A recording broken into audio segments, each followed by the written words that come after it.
listening to Positive Vibes with Shane Nikolic, making positivity and gratitude louder in a podcast world. Positive Vibes with Shane Nikolic.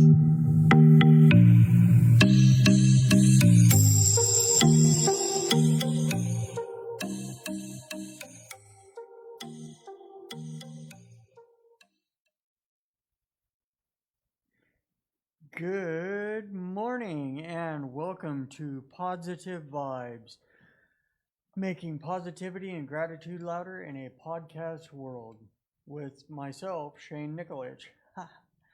And this morning, once again, I dropped the ball and I was looking at my list of people, list of guests the other day, possible guests. The people I'd like to get a hold of and have on my show as guests, and I dropped the ball and didn't contact one of them. So I don't have a guest for this morning. So once again, and just, something really positive for myself anyway. And, from what I've heard from people, they, love it when I love to hear sections out of this book. So because it is so motivational, positive stuff. I'm going to read out of the Motivation Manifesto, 9 Declarations to Claim Your Personal Power by Brendon Burchard. And as of yet, the place where I left off for the next chapter anyway, next section, is On Motivation, Chapter 3. Starts out with this quote from Antoine de Saint-Exupéry. I don't want to chop it up too much, but anyway, sounds like someone French. If you want to build a ship, don't drum up people together to collect wood, and don't assign them tasks and work, but rather teach them to long for the endless immensity of the sea. The dominant motives of humankind involve either freedom or fear. There are no other pathways in our psychology. One demands engagement with our true self and ambitions, and inevitably leads to independence, growth, happiness, and transcendence. The other causes us to skirt around challenges, avoiding struggle as much as possible, despite struggle often being the very thing required for growth. This path leads to weakness, conformity, and frequently regret.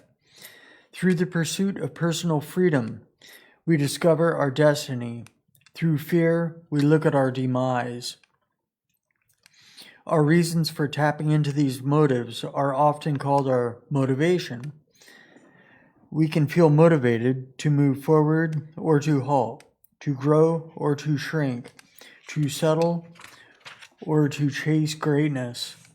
The actions we take in life are based on whether our internal logic and impulses lean toward fear or freedom. If we lack compelling reasons to take action, or if our impulses are fearful or protective, then we tend to stay put. But if we have a strong list of reasons to move forward, and we've conditioned our impulses to support freedom, we are more likely to consistently advance our lives. With freedom on the line, we would expect that most of us would understand how motivation works in our lives, but many remain clueless, reacting to each day of life without reason or power. Thus, they are not free. They are slaves to impulse, and that is why we have so many people trapped in aimlessness, apathy, and fear. Motivation remains a mystery to the masses, yet the first virtue of the great among us is a remarkable level of sustained motivation. Success and fulfillment Success and fulfillment in life rests on the unflagging ability to get up, to be ourselves, to chase our dreams with fire each day, to keep willing ourselves to the next level of presence and performance and potential. More broadly, our entire human value system rests on motivation. None of the great human values that keep us and society in check, kindness, love, honesty, fairness, unity, tolerance, respect, responsibility, would flourish if we were not motivated to bring them to life. And so, if we fail to master our motivation at an individual level, we cannot be happy. If we fail to maintain our motives for goodness at a societal level, all would be lost. What great heights could we reach if we truly activated our human motivation? Imagine how the world would change almost immediately if its citizens could turn on their motivation whenever desired, for as long as desired. Would more people become free and happy? Would we have the stamina to end poverty? Would we build more schools? Might we end famine, eliminate disease, free those wrongly imprisoned, stop global warming, and achieve remarkable progress in every corner of the globe? Would billions more see their dreams come true? How different our society could be if true motivation ran deep, if all that apathy and aimlessness drifted away, and our people were fired up by a conscious mind and a consistently committed heart. Imagine how the world would prosper. Imagine the freedom. This is a reachable possibility because motivation is stunningly simple to figure out and act upon. And so, let us begin that path by demystifying why we do what we do.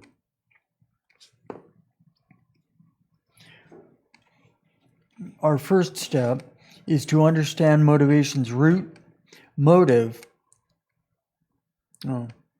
Our first step is to understand motivation's root, motive, which means a reason for action.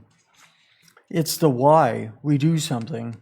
To develop a motive for action, our mind, without conscious guidance, filters. Let me reread that sentence.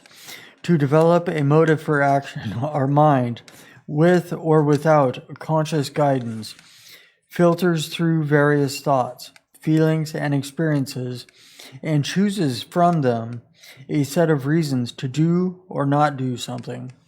Our mind's clarity on and commitment to that choice dictates our level of motivation.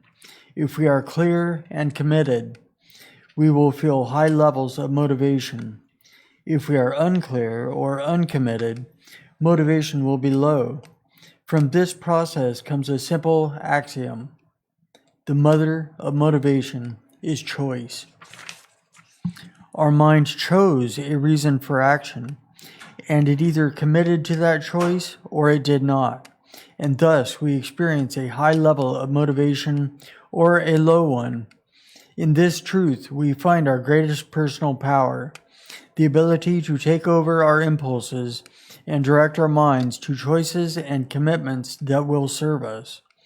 Simply, we can choose our aim and our reasons for that aim, and a continued focus on the aim will arouse a desire for action, which we sense as energy, a motivating power within.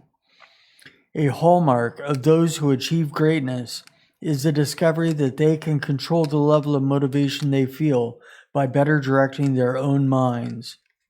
So true. This is true for other emotional breakthroughs as well. Enlightenment comes when we realize happiness is a choice, sadness is a choice, anger is a choice, love is a choice. Every state, emotion, and mood available to man can be generated at will in our mind. This realization is one of the most obvious guideposts on the path from adolescence to adulthood, from immaturity to maturity, from terror in life to transcendence. This is not to say that all people can or will choose their thoughts or emotions. A small percentage of the public does not have the faculties of a healthy mind. Clinical mood and mental disorders can prevent people from consciously directing their own thoughts and feelings on a consistent basis. Therapy and medication can help in such cases and should be sought.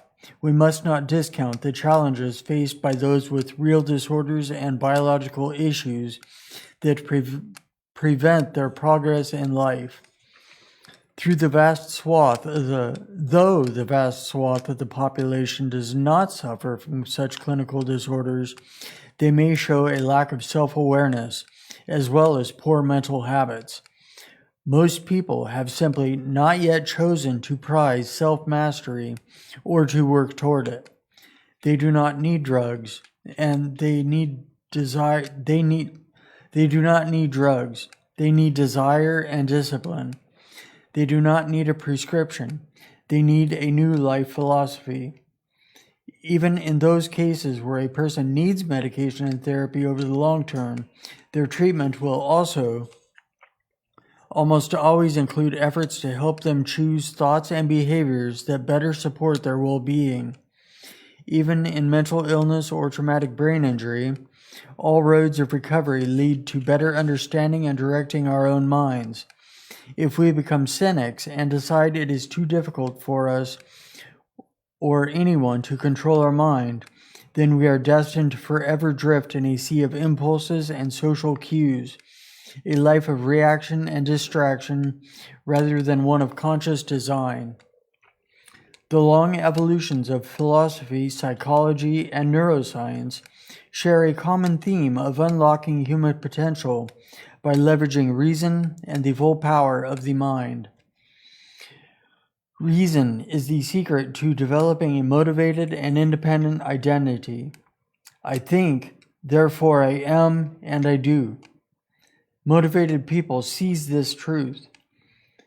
The great artists, leaders, and innovators use the entire force of their reasoning faculties to become their highest selves and do their highest good. They express who they truly are and pursue goals they find meaningful. They strategically contemplate their direction and values. They weigh what will give them the greatest sense of vibrancy and fulfillment in every major decision.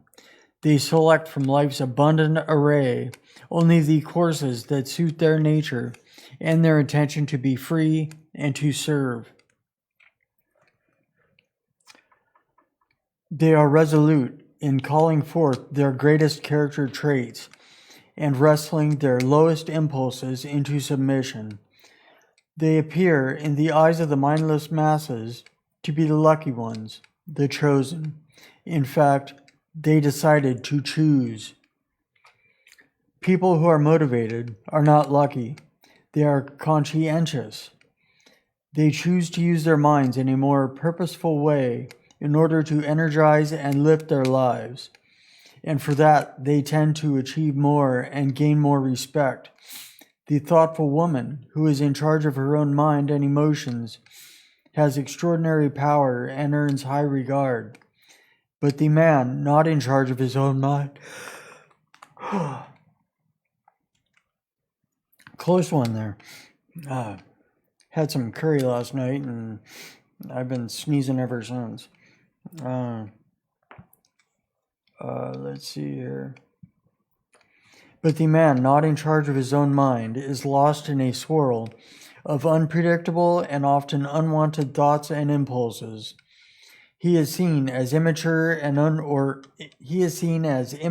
or unreliable, and as the vacuum of his unconscious fills with fear, he inevitably drowns in self-doubt or suffers social despair.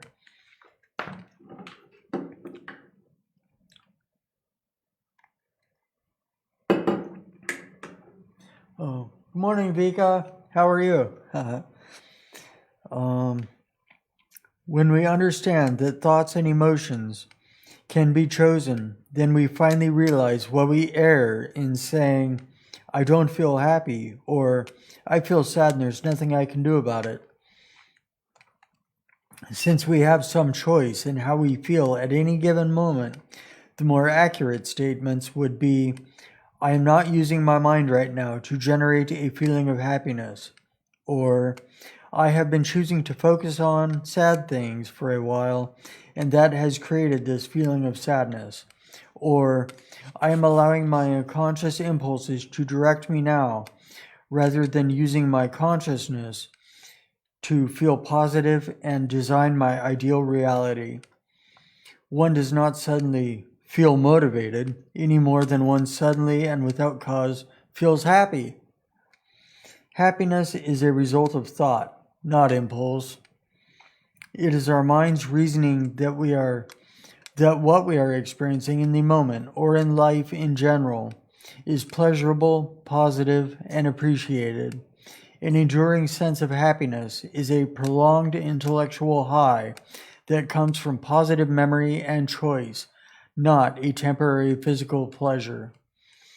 And so mature adults realize that motivation is not an accident, not so much a feeling as it is a conscious commitment to a motive, a choice toward something, a deeply held reason to act. It is an energy that results from thought. We feel motivated because we choose to, not because the sun happens to shine on our side of the street.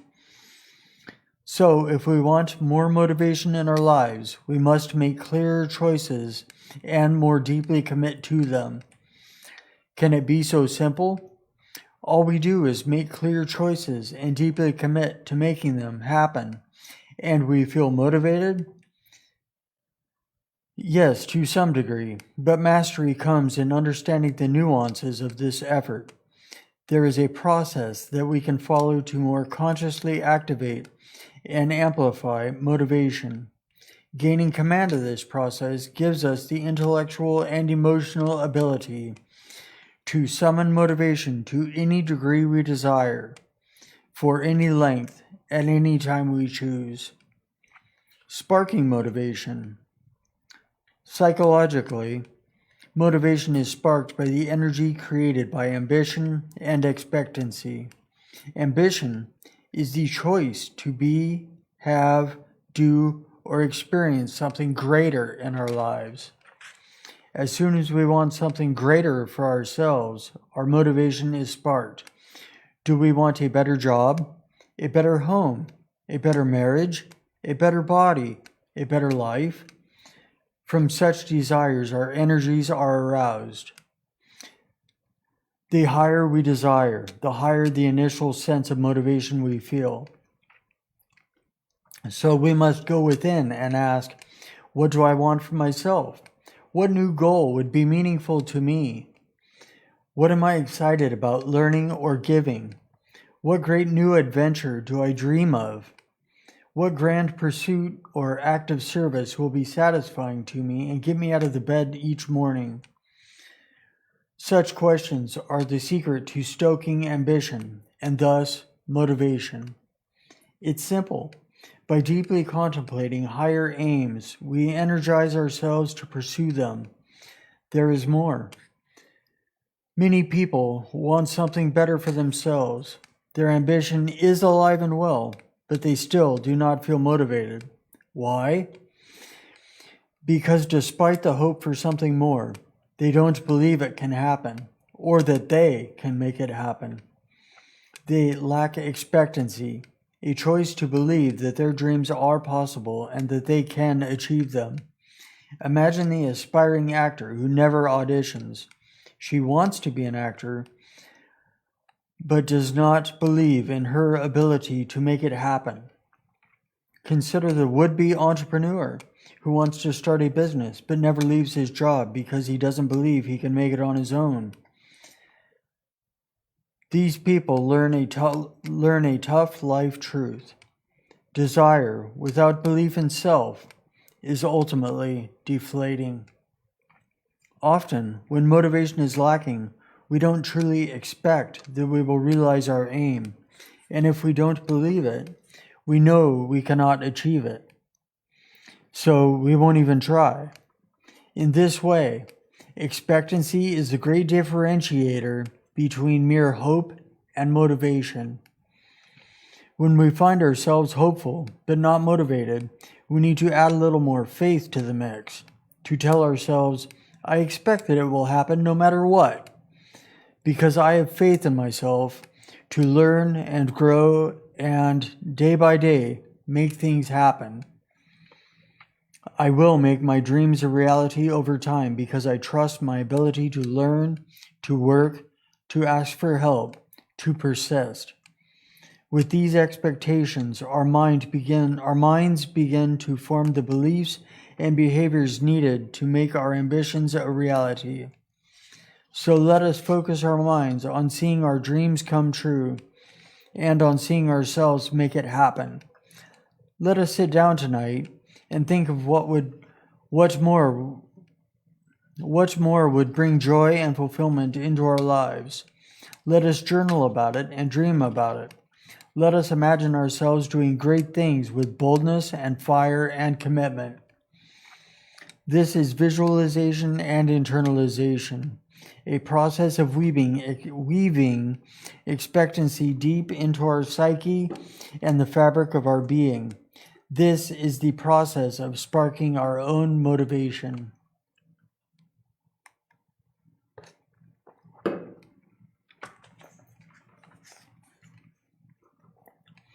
Consider the man who wants to compete in a triathlon. In order to succeed, he knows he cannot say to himself, I hope that one day that I can get in good enough shape to maybe do a triathlon. Instead, he clarifies why he has this ambition and tells himself that he will race to the best of his ability and succeed. He visualizes himself in the water, on the bike, on the run, crossing the finish line. He summons up his motivation and makes the choice to begin to train to succeed because he believes he must and believes he can. So, to those who say, I wish I were more motivated, we reply, do not hope for motivation. Choose an ambition to become motivated for. Fix on a dream and believe that it will see daylight, and soon a great swell of enthusiasm will enliven you. Sustaining motivation. Ambition and expectation are just the beginning of the process. They are the spark of motivation. Unfortunately, many people never fan the flames of motivation by keeping their focus on their dreams. The triathlete must do more than simply believe in his dream once in a while. He must continue making choices that sustain the desire. He must schedule his routines. He must get a coach. He must run and sweat and fight for growth. And he must do this over and over again. The sustaining choices of motivation are thus attention and effort. Motivation feels fickle only to those who have been inattentive to their ambitions. An undirected mind has little drive other than the baseline human impulses, sustained motivation not being among them. We must refocus. Giving our ambitions consistent mental attention keeps the drive alive, our energy swirling in anticipation. This can be as easy as reviewing our goals each day, journaling about our desires each night, regularly setting aside moments to visualize what we want and schedule our next steps. This is where so many people fail. The distractions of the day steal their mental focus and thus their motivation. The real downfall for many people isn't that they are unmotivated people, but that they are simply distracted, too absent-minded to sustain motivation. It may be that the world isn't giving us what we want simply because our own lack of focus makes it unclear what we are asking for. We mustn't let our dreams die in the daylight because we lose focus while responding to the world's lame interests or false emergencies. We mustn't take our eyes off our own goals as we dispatch mundane tasks of the day or await the right time to begin what we truly want to do. When we allow our attention to drift from our dreams and into the vast sea of unawareness, our motivation is dragged along behind it. So let us keep our minds on our motives. Let us hold our grand visions in view, with dreams popping with color across the conscious dashboard of our minds every single day. Let us sit and meditate on what we want and see those desires come into fruition over and over again. Some might fear that we are cultivating an obsession. We are. We are becoming obsessed with a mighty aim, putting our full attention and zeal, perhaps for the first time, into something that truly matters to us. We should not fear an obsession for building a great and free life. Without such willed attention, our motivation would descend into half-hearted hopes, flirty arousals of the heart that have no staying power. It is the obvious equation and the ultimate secret. The deeper and longer I give attention to my ambitions and actions, the more motivation I feel.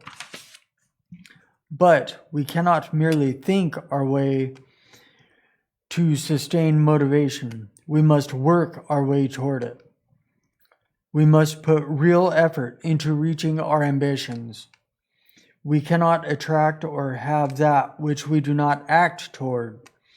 It is not true that we can easily discern the depth of a person's motivation by observing how consistently... Is it not true that we can easily discern the depth of a person's motivation by observing how consistently they have been taking action toward their dreams? The less consistent someone's effort, the more obvious it is that they lack motivation. The irony is that if they gave more effort, they would have more motivation. We cannot feel sustained energy or commitment for completing a journey if we have never taken the first step. The triathlete must have ambition, but he must also begin to train. He must sign up for the race, begin running farther, train harder, stretch his comfort zones, work for his dream of crossing that finish line. From those efforts, his motivation will be sustained and enlarged. When motivation dies,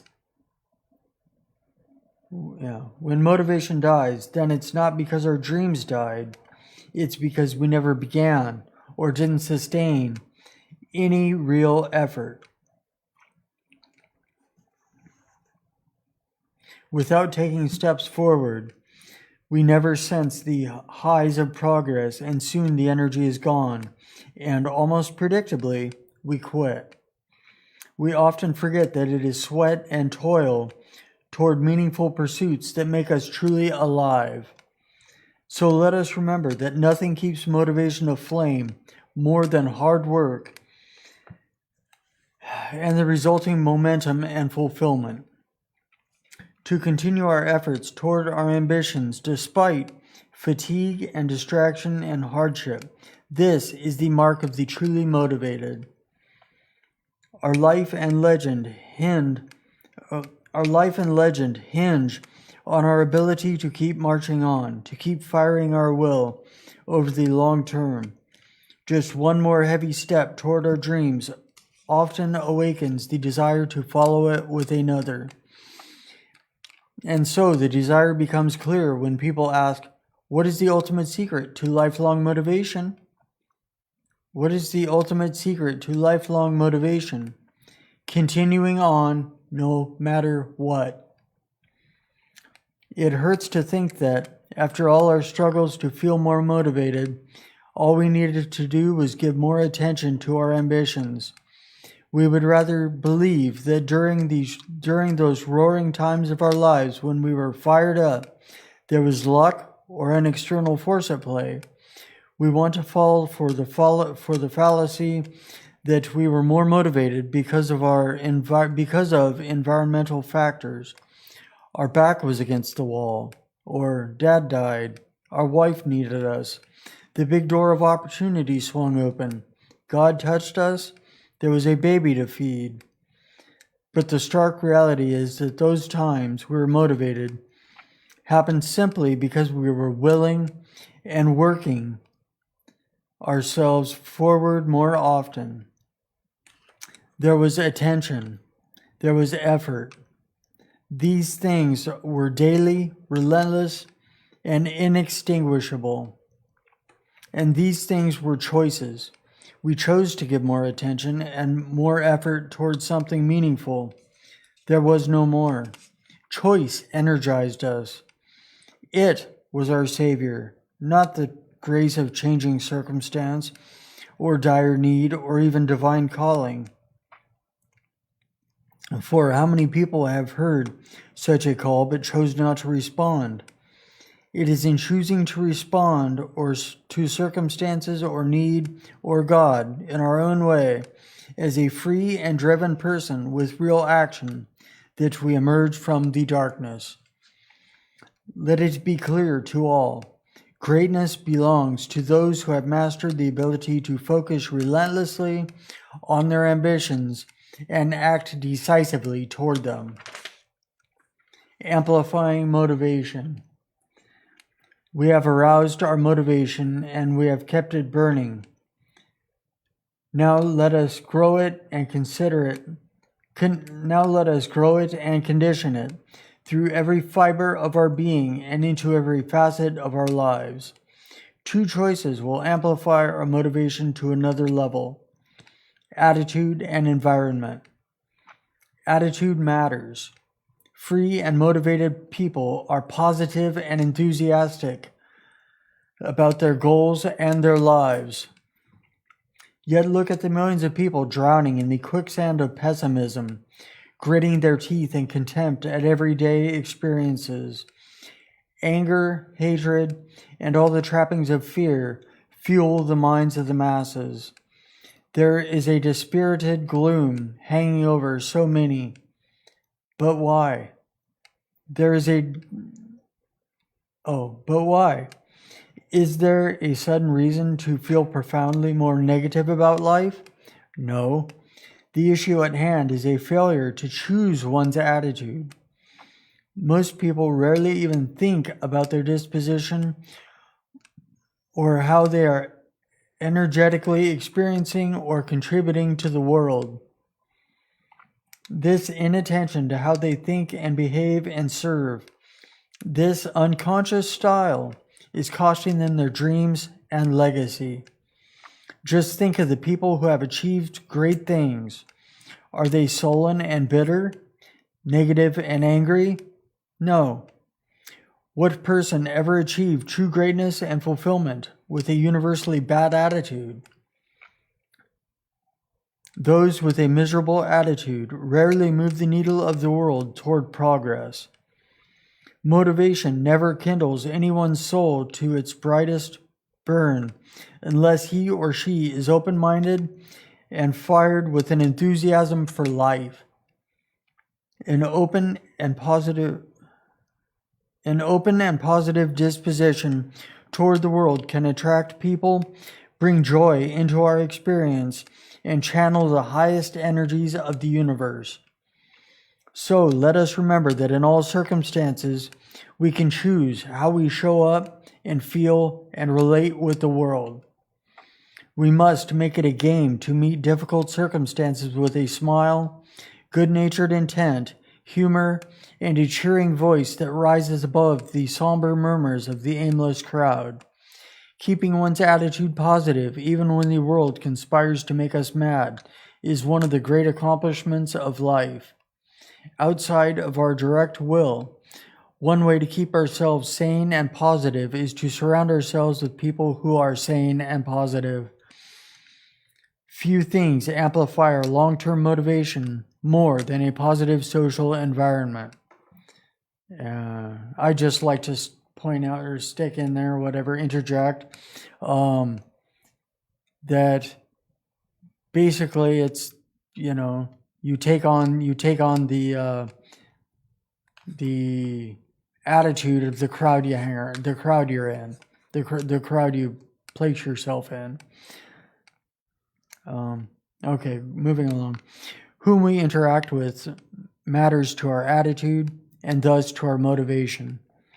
Unfortunately, most people have allowed their motivation to be dampened by these social spheres to which they restrict themselves.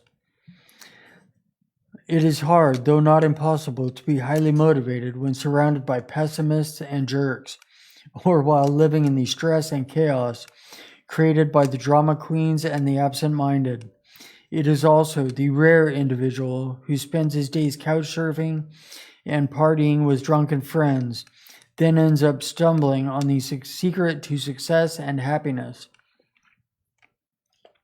The woman with the demeaning boyfriend rarely feels motivated to be her best self, and the man working a dead-end job with an insulting boss and bored coworkers rarely feels motivated to contribute with excellence. For once and for all, we should distance ourselves from those with bad attitudes, for their energy is contagious and corrupting. We should remember our personal freedom is on the line, and so our social sphere mustn't hinder our self-expression or pursuit of things that are meaningful. For motivation's sake, we must be For motivation's sake, we must be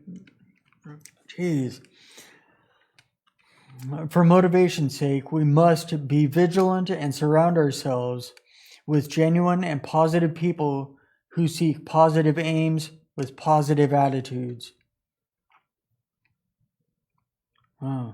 Positive people who seek positive aims with positive attitudes. Man, that's cool. Powerful. Let us also be more disciplined in shaping our physical environments to amplify our emotions. We should love these spaces we spend our time in, and if we do not, we should make immediate changes. Walking into our homes should bring peace and the ability to rejuvenate.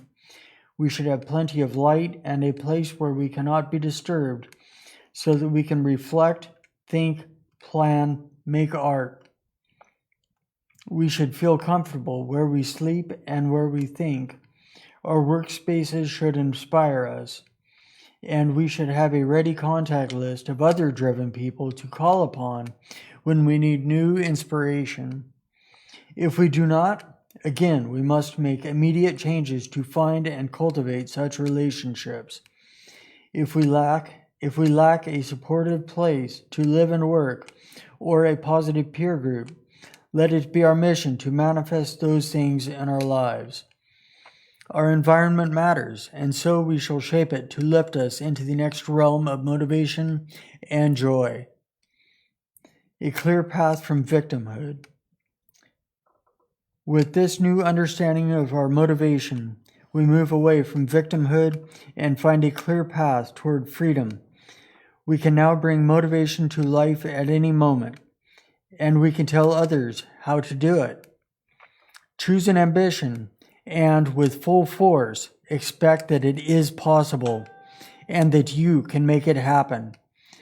Give constant attention and committed effort to your dreams, and your motivation will perpetuate itself. Demonstrate a positive attitude as you strive for great things, and take care to create a supportive environment around you that amplifies your motivation. Okay. I'm going to read that one again, that paragraph. It's all in italics, and it's just like, it needs to be read and heard again, I think. Choose an ambition, and with full force, expect that it is possible, and that you can make it happen. Give constant attention and committed effort to your dreams, and your motivation will perpetuate itself. Demonstrate a positive attitude as you strive for great things, and take care to create a supportive environment around you that amplifies your motivation. With such practices, cultivating motivation moves from a lucky feeling to a willed choice. Over time, these choices will lead us to feel in command of our lives, able to punch through distractions, and better at riding the ups and downs of existence. Without such practices, we fall whim to our impulses, enslaved to laziness and fear. We fall victim to others and to circumstances because we cannot rouse ourselves to be mindful or break free. Soon we are unmotivated victims, and nothing deadens the energies of the soul like a sense of victimhood. And so we have a message to the aimless and the unmotivated. They say, I am waiting for something or someone to motivate me. We say, motivation is summoned only from within. They say, I do not feel motivated. I'm just not a motivated person. We say, motivation is not an impulse of the body or a personality choice. Or personality, oh my gosh. Let me reread that one. We say, motivation is not an impulse of the body or a personality trait. It is an intention and will of a free and conscious mind. They say, I'll get more motivation and work harder when my job gives me more pay, autonomy, and responsibility. We say, if you have not chosen to be motivated before, that is why you do not have more pay, autonomy, and responsibility. Effort gives you motivation, and motivation gives you reward. They say, the people around me keep killing my motivation. We say, you are choosing the people around you, but regardless, motivation is of your own will and volition. It is imperishable and cannot be granted, diminished, or killed by others. It exists within you because you want it to. The birth, life, and death of each day's motivation are subject to your own direction. They say, well, I haven't had any major life experiences that have motivated me, like a lucky break or a life event that made me find my purpose. We say, purpose does not strike as a lucky lightning bolt of inspiration. Motivation and purpose are choices. The only thing needed to spark motivation is a decision to heighten your ambition and expectancy, to sit down, to think about what you desire, and believe you can go get it. To keep that motivation, you must give constant attention and effort. They say, sometimes I just feel lazy. We say, then choose to feel something else. Laziness is a choice, just as any other feeling can be a choice. Understand that life is short, and that choosing laziness for the long term will lead to a life that is slave to impulse and littered with regrets. Only in choosing to energize yourself will you finally go out into the world, discover who you are, grow, actualize your dreams, and become free and great. Life enlarged and glorified. To be aware, to utilize our full mental faculties as humans, to be directors of our own minds and motives. These things give us personal power. Let us never neglect them, and let us devote ourselves to mastering motivation each day of our lives. There is nothing so deserving of our vital attention, for it is in the millions of in-the-moment decisions made throughout our lives, either directed by a motivated mind that bends toward personal freedom, or left to the default impulses that bend toward fear, that we create our destiny. Fear wins or freedom wins. Life is enlarged and glorified when motivation is alight. So let us once more spark our souls with an ambitious fire. Let us stoke this energy with close attention, constant effort, and positive attitude. Let us act with full efficacy in shaping the social and physical environments of our lives. Should we be diligent and should we succeed, our vitality will amplify, our life will magnify as if a divine light is bursting through, signaling to the world and to destiny that we are here, that it is our time, that we are ready. And that's that. That's that section. Yeah.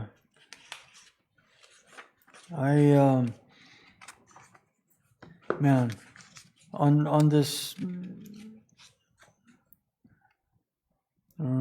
was it? Shoot.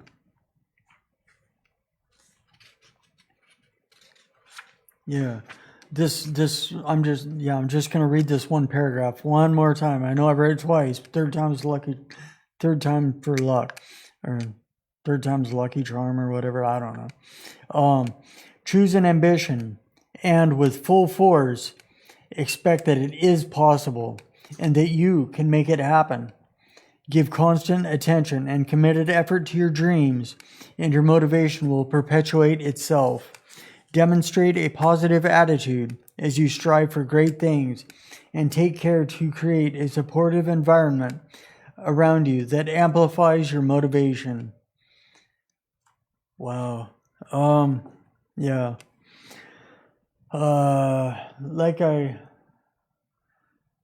Like I said, it's like, just like I was saying earlier, the crowd you surround yourself with, you surround yourself, put yourself in a crowd with positive attitudes, positive ambiance, positive aura, or whatever, word fits your, whatever word feels more comfortable for you there. Just put yourself in a positive crowd, essentially, and you'll become, you'll be like the crowd. You'll be more positive. You hang around negative people, I found that I become more negative. Hang around good places, good positive places, doing positive things. It adds to the positive ambiance of my life. And, whereas the opposite is also true.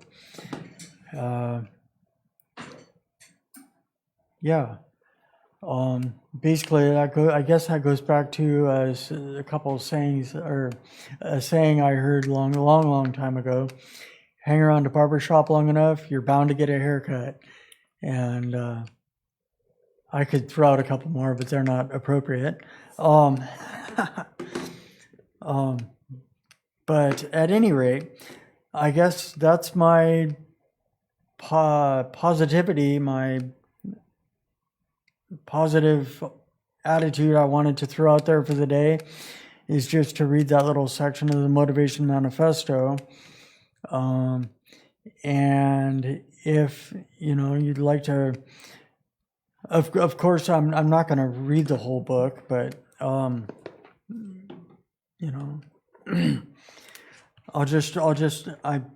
probably read sections of the entire book, but I won't read the whole book,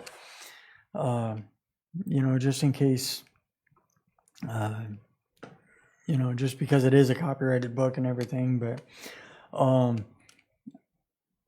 which I don't know if he still has the deal going on, but I was able to obtained my copy of the Motivation Manifesto, my first copy from an ad I saw on Facebook. The book was free. I just paid $7 for shipping and handling, and that was that. And the second copy, this copy that I have in front of me, that I got it at the conference where I met Brendon Burchard in Seattle a few years ago, and this is my signed copy. I met him and had him sign it for me, and super cool. But I just wanted to read that section, the entire section on motivation, possibly help other people with their understanding of motivation, and possibly build some motivation if you need some. Maybe get some inspiration to get some motivation. But I guess that's about it. That's about all I have for this morning. And I just hope you all have a phenomenal... I want you all to stay kind, grateful, optimistic, and grateful. I just had it in my head, and then I was interrupted by these other distracting thoughts. So stay kind, optimistic, and grateful, and have a phenomenal day. And with that, I'm out. Have a great week, and I'll be back next week. Hopefully, I have a guest. We'll see. And with that, I'm out. Have a great day.